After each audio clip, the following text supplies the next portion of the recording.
Cantares, capítulo de número 8, versículo de número 7, apenas a parte A do versículo. Diz assim: as muitas águas não podem apagar o amor, nem os rios afogá-lo. Amém?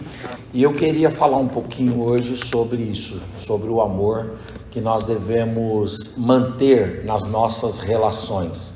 Seja o amor para com Deus, seja o amor para com os nossos parentes, seja o amor para com o nosso cônjuge, seja o amor para com os nossos filhos, amigos ou irmãos dentro da igreja. Esse amor que nós devemos ter é um amor que não pode ser apagado, não pode ser extinto, não pode ser exterminado. Esse texto aqui de Cantares fala que as muitas águas não podem apagar o amor e também os rios não podem afogá-lo. E a pergunta que nos vem é: que amor é esse que não se pode apagar? Que amor é esse que os rios não afogam? Que amor é este que subsiste? Que amor é este que triunfa? Que amor é este que passa sobre tudo e exulta e tem êxito no final? Que amor é esse que não se pode apagar?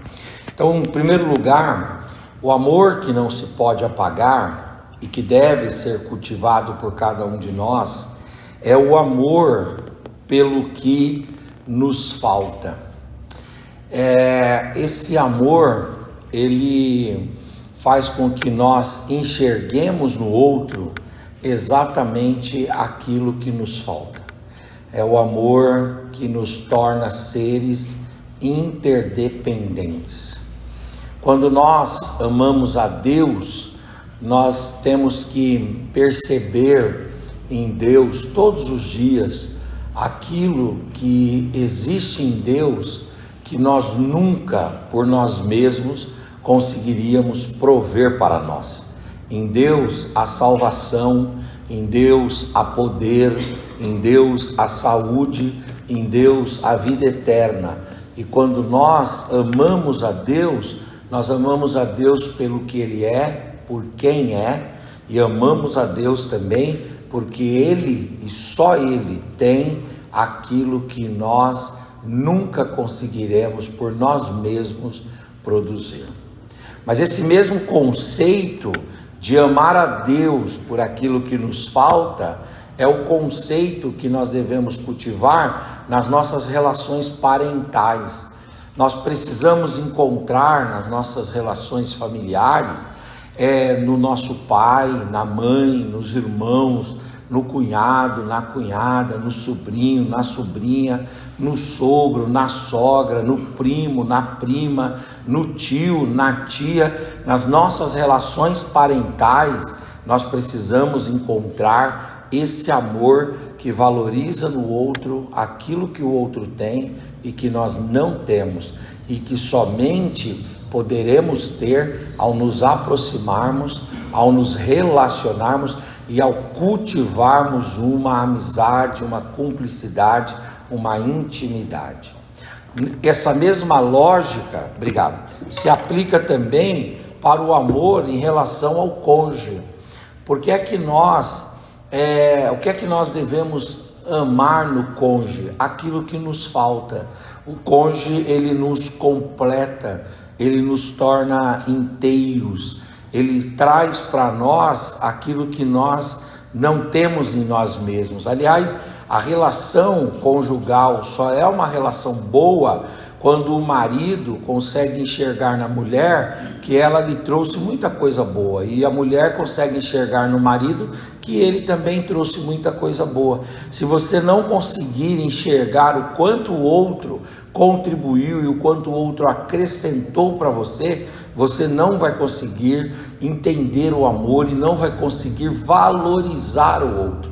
Mas a relação conjugal, ela é uma relação sadia. O amor conjugal, o amor marital, o amor do casamento, ele é um amor bonito, ele é um amor digno quando ele valoriza um cônjuge, valorizando o outro aquilo que o outro te acrescentou.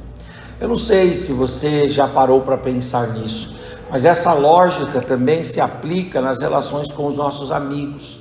Quando nós mantemos amizades, cumplicidades, coinonias, vínculos, quando nós mantemos reciprocidades, nós mantemos o amor e devemos mantê-lo observando que o outro nos acrescenta aquilo que não temos. Tem amigo nosso que nos acrescenta alegria, que nos acrescenta conselhos, que nos acrescenta às vezes até ajuda financeira, que nos acrescenta oportunidades. São amigos que trazem para nós aquilo que nós não temos. E o amor que não se apaga é aquele que enxerga no outro aquilo que o outro tem, que nos falta, e se relaciona com o outro para que no outro nós nos sintamos completos. Esse amor, ele nos ensina uma interdependência. E na igreja, essa lógica prevalece também.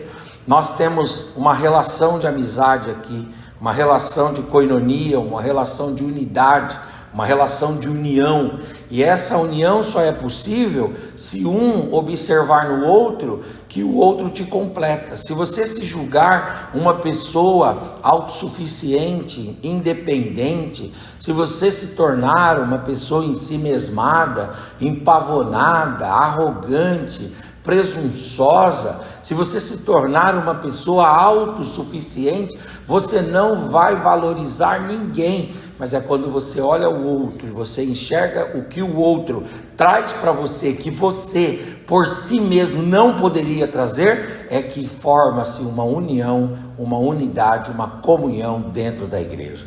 Então o amor que não se pode apagar é o amor por aquilo que nós não temos. Agora, o amor que não se pode apagar, ele tem uma segunda característica, é o amor por aquilo que nós temos.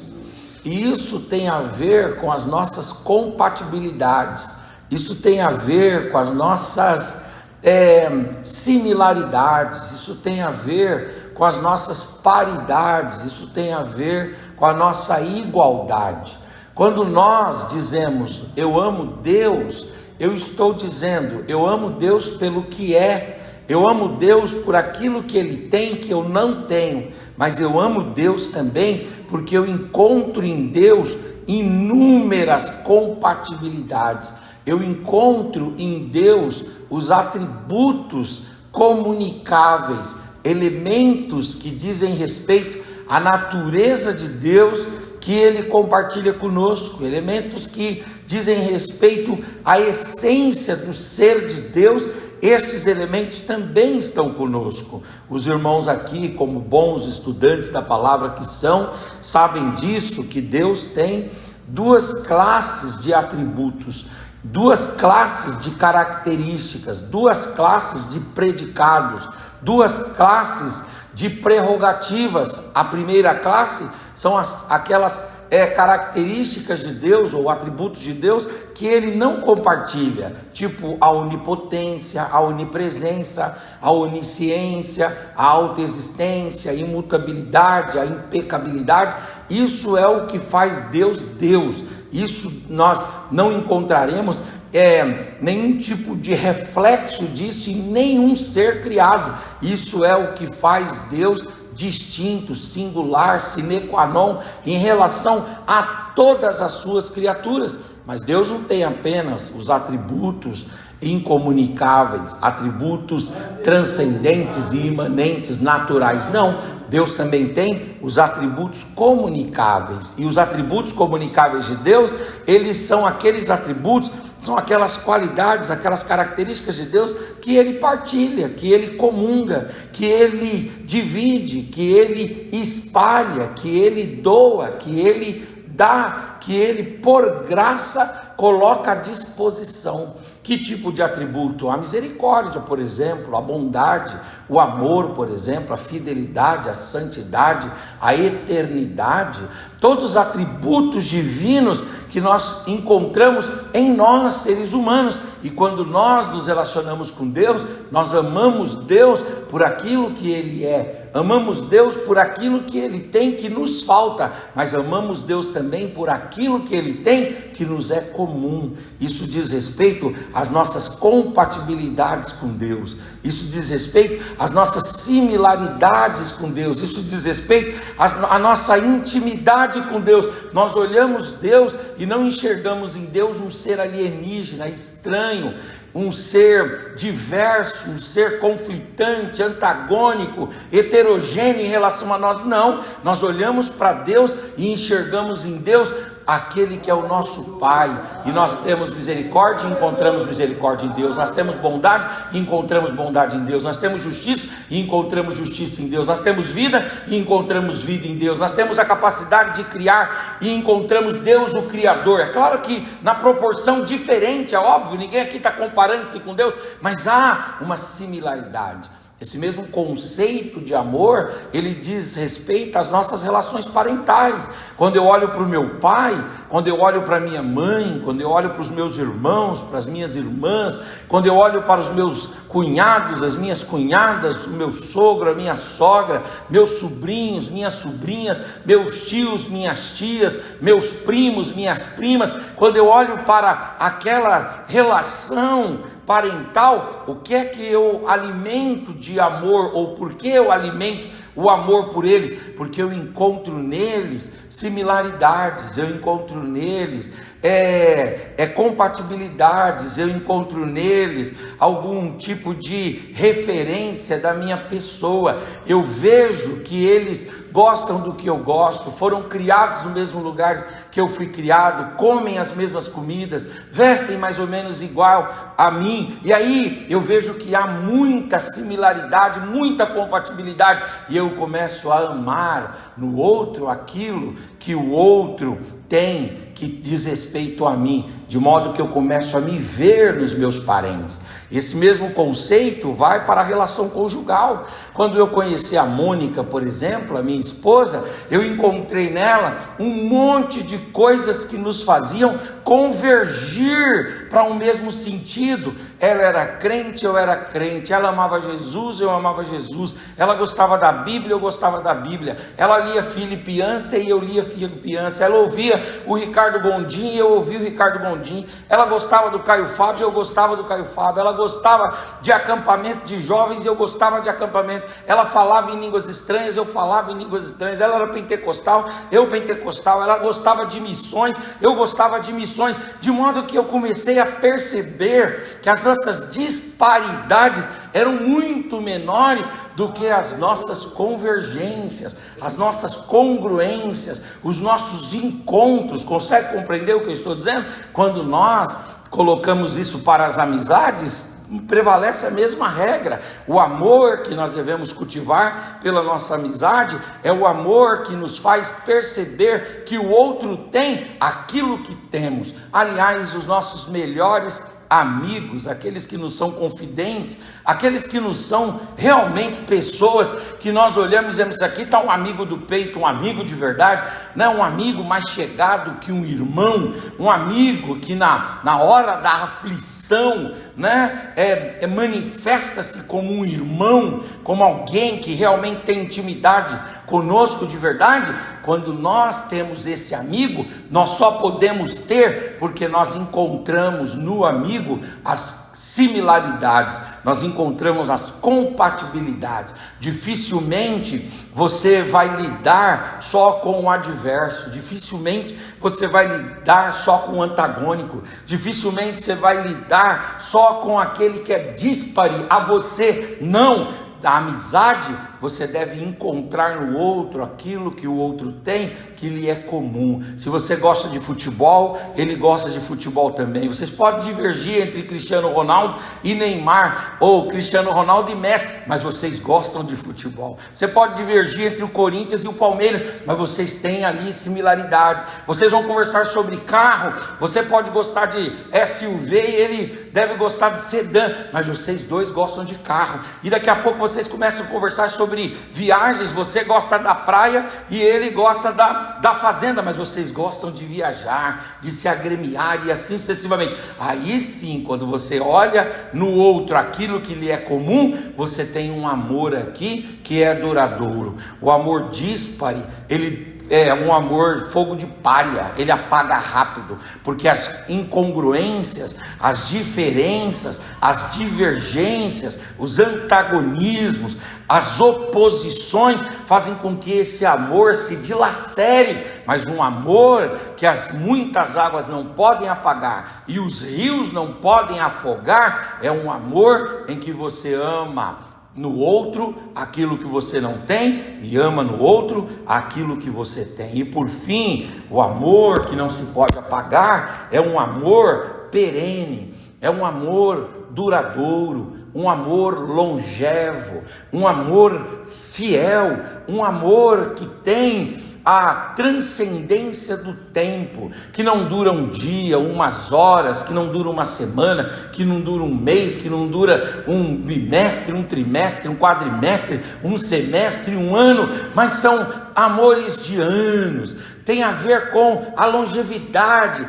tem a ver com aqueles afetos que nós encontramos no outro, a nossa, de fato e de verdade, características tão marcantes em nós, que quando nós ficamos tempos e tempos sem nos vermos, e aí nós reencontramos, parece que nós estávamos conversando ontem, ou há uma hora atrás, isso já fazendo 10 anos, 15 anos, 20 anos, e aqui está um amor que realmente, ele não pode ser apagado, não pode ser apagado pelos cismas, não pode ser apagado pelas rupturas, não pode ser apagado pelas cisões, não podem ser apagados pelos conflitos, pelos enfrentamentos, pelos embates, pelas contingências, pelas dificuldades. Não, é um amor perene, é um amor que dura sempre. Ele não precisa ser um amor marcado por elementos ou por amostras de rompimentos, mas ele é um amor que está sempre lá. Ele é como um rio que segue o seu curso natural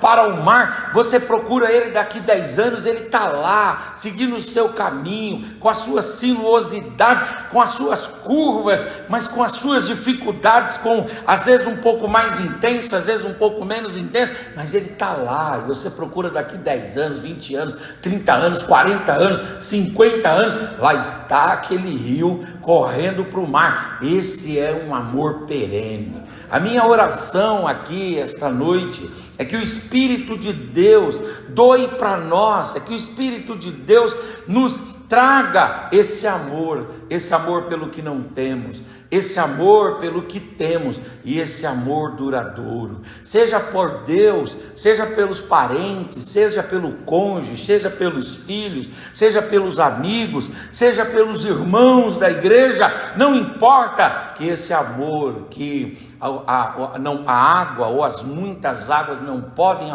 apagar e nem os rios afogá-lo, que esse amor esteja presente em nós.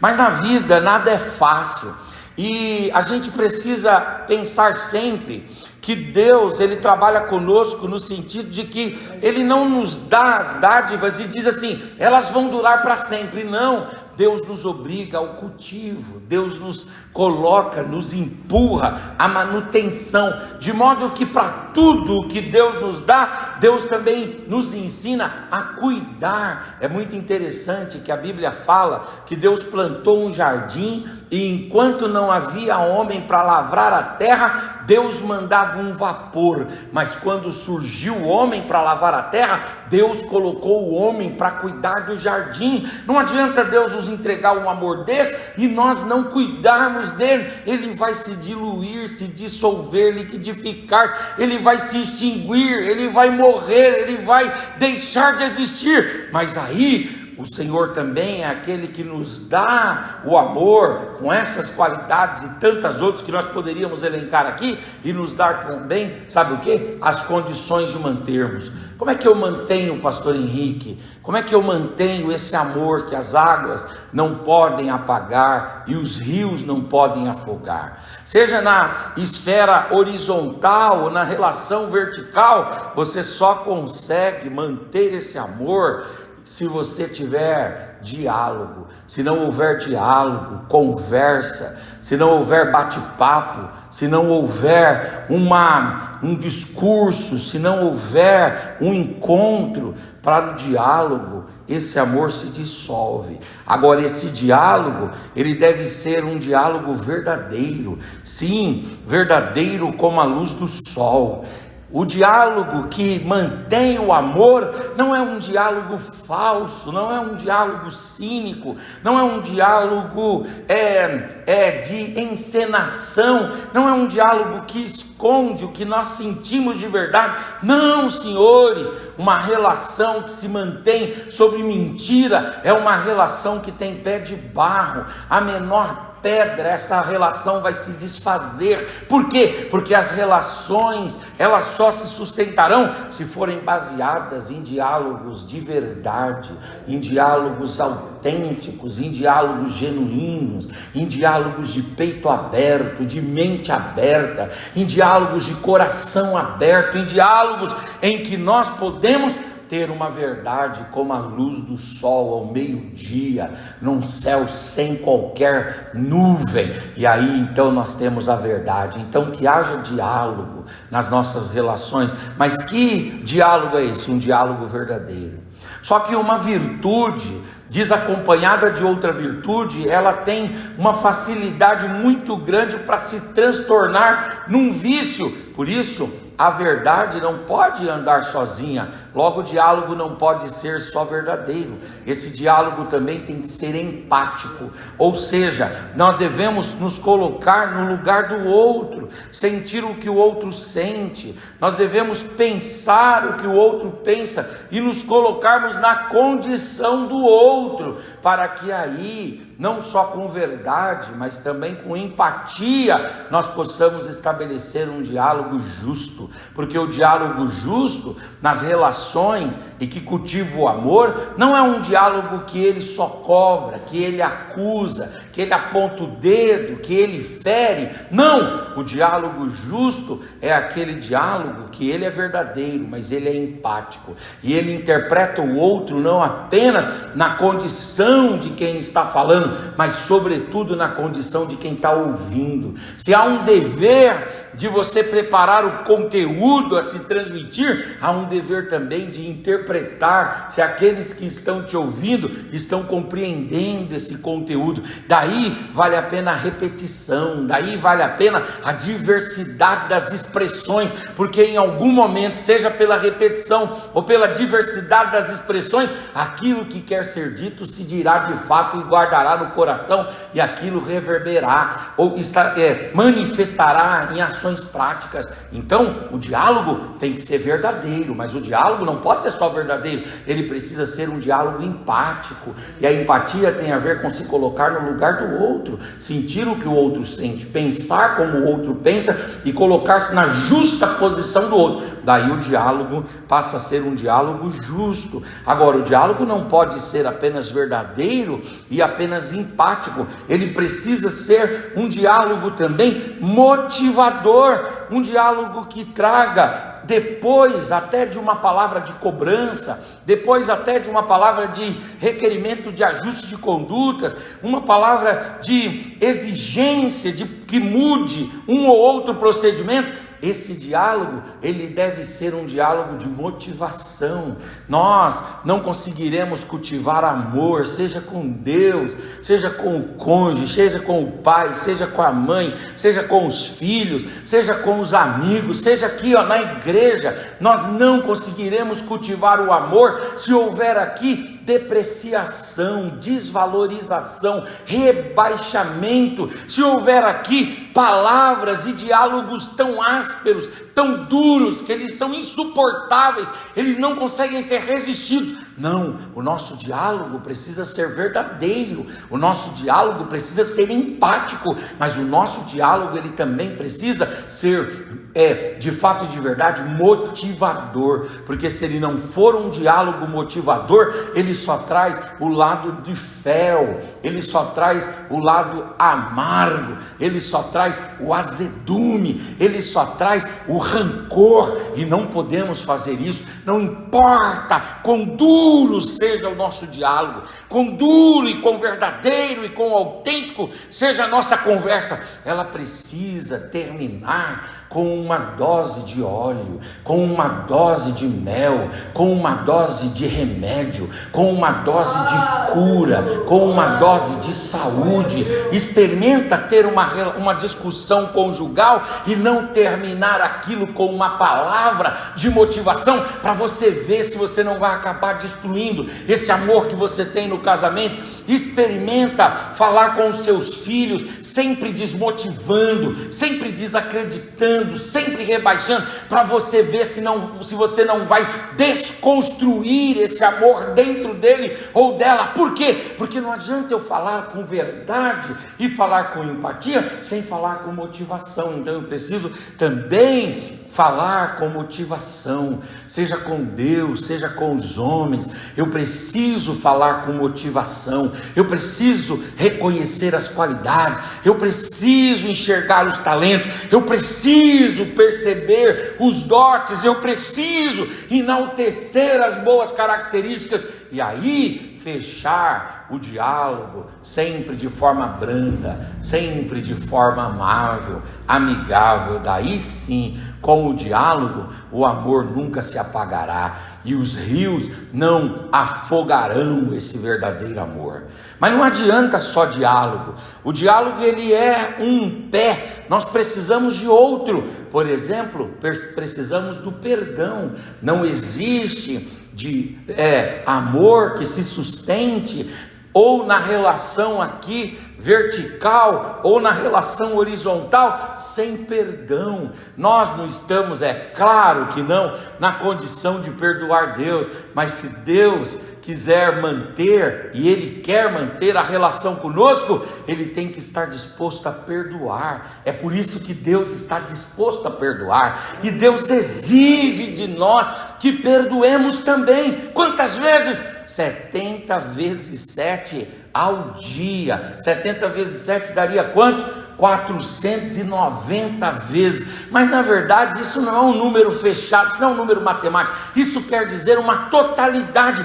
Isso quer dizer o seguinte: 70 vezes 7 quer dizer todas as vezes que forem necessárias que você perdoe, porque é assim que a nossa relação horizontal se mantém. Você já pecou hoje, eu já pequei hoje, e antes da meia-noite nós vamos pecar mais ainda, mas todas as vezes que pecarmos, se houver arrependimento, confissão e desejo de mudança em nós, Deus estará pronto a perdoar, Deus estará pronto a derramar o sangue de Jesus sobre nós, Deus estará pronto a nos convencer através do seu Espírito e nos lavar pela água da palavra, de modo a nos tornar santos.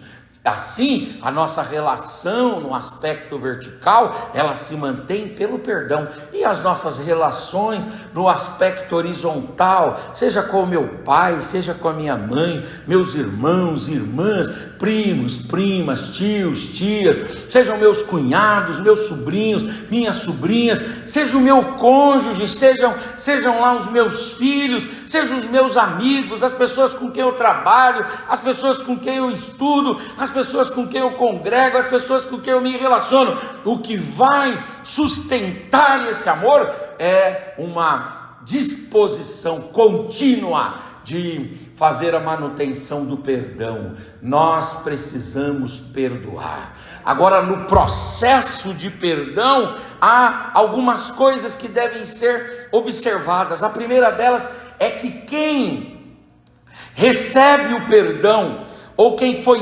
vítima, e aí então recebe o pedido de perdão, quem foi a vítima, quem foi o agredido, quem foi o lesado, quem foi o prejudicado, quem foi aquele que tomou o prejuízo por causa da conduta do outro, esse que foi vitimado e que doa o perdão, se ele doa o perdão de verdade, ele recebe o pedido de perdão e doa o perdão, então ele tem que ter uma postura. Qual é a postura? A postura de lançar aquela conduta no mar de esquecimento e não revolver mais, e não mexer mais, e não tocar naquela temática mais, e não ficar revolvendo e trazendo à tona a cada conversa, a cada oportunidade, a cada discussão. Entra ano, sai ano, entra semana e sai semana, as coisas mudam na vida, mas a pessoa está com o mesmo discurso. Esse perdão foi um perdão da boca para fora,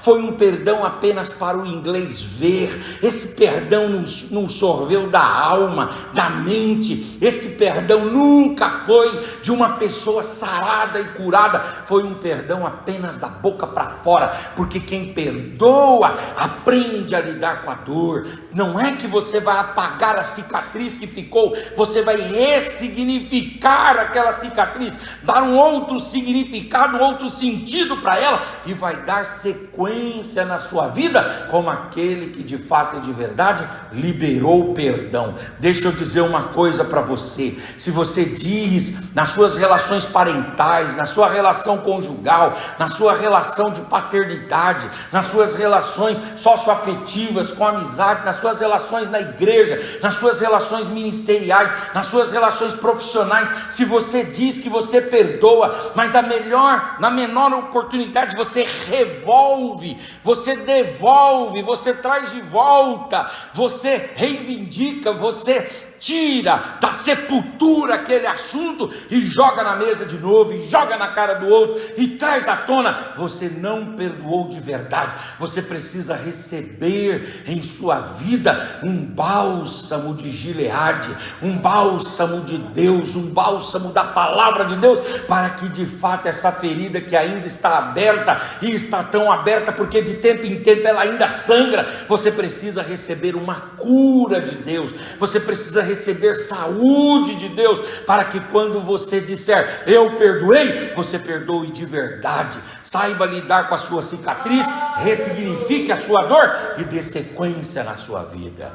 Agora, não adianta aquele que foi a vítima, o prejudicado, aquele que sofreu a lesão, perdoar, jogar no mar do esquecimento, ressignificar a dor e dar sequência. Não adianta. Aquele que foi o causador da ferida, aquele que foi o gerador do prejuízo, aquele que foi beneficiado pelo perdão, que pediu o perdão e recebeu o perdão em contrapartida, ele precisa mudar a sua conduta e deixar a sua conduta tão refinada, deixar a sua conduta uma conduta tão especificada, que ele nunca produza no coração da vítima a menor sensação de que ele poderá fazer de novo. Veja, confiança não se vende no mercado, confiança não se vende na loja,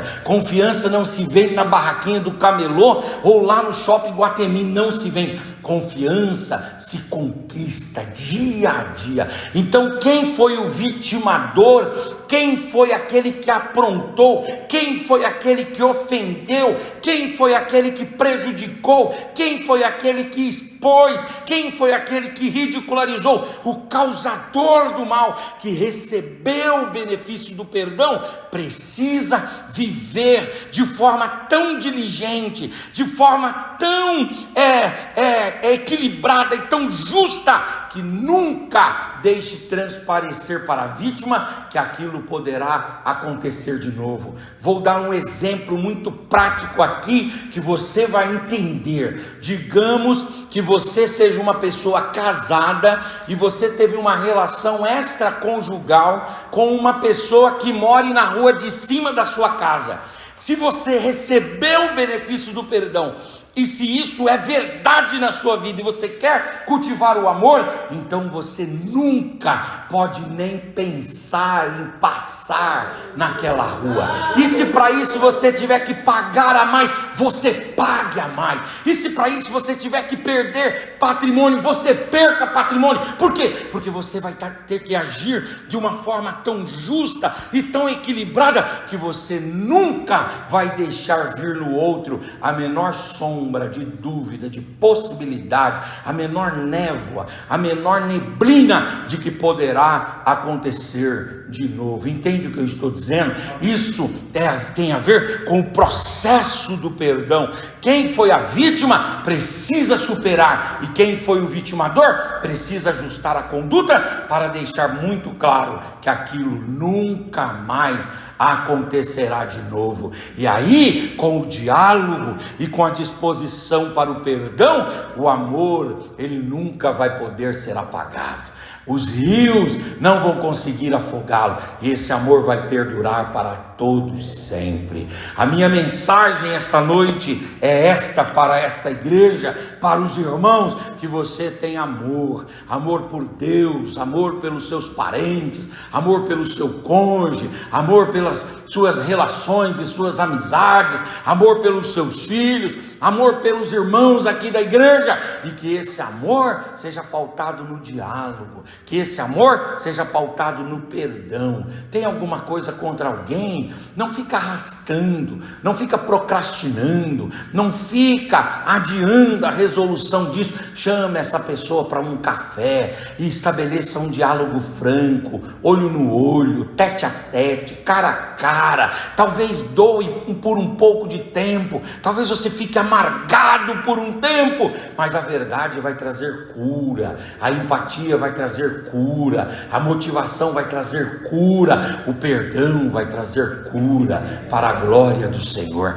E você foi vitimado, aqui tem uma palavra para o vitimado: para de se tornar autocomiserado, para de se tornar uma pessoa fatalista, dizendo assim: a minha vida acabou, porque aconteceu isso ou aquilo. Lembre-se que você é crente, você é salvo, você é perdoado, você é reconciliado com Deus, o seu nome está escrito no livro da vida, você foi selado pelo Espírito Santo, você recebeu o batismo em águas, você recebeu a inclusão na igreja através da Eucaristia, você recebeu de Deus um lugar nos céus, você vai julgar anjos e vai passar a eternidade nas mansões celestiais. Então não seja reducionista na sua condição e na sua vida, e saiba que você tem um Deus que sara as suas feridas, reescreve a sua história e ainda realiza sonhos,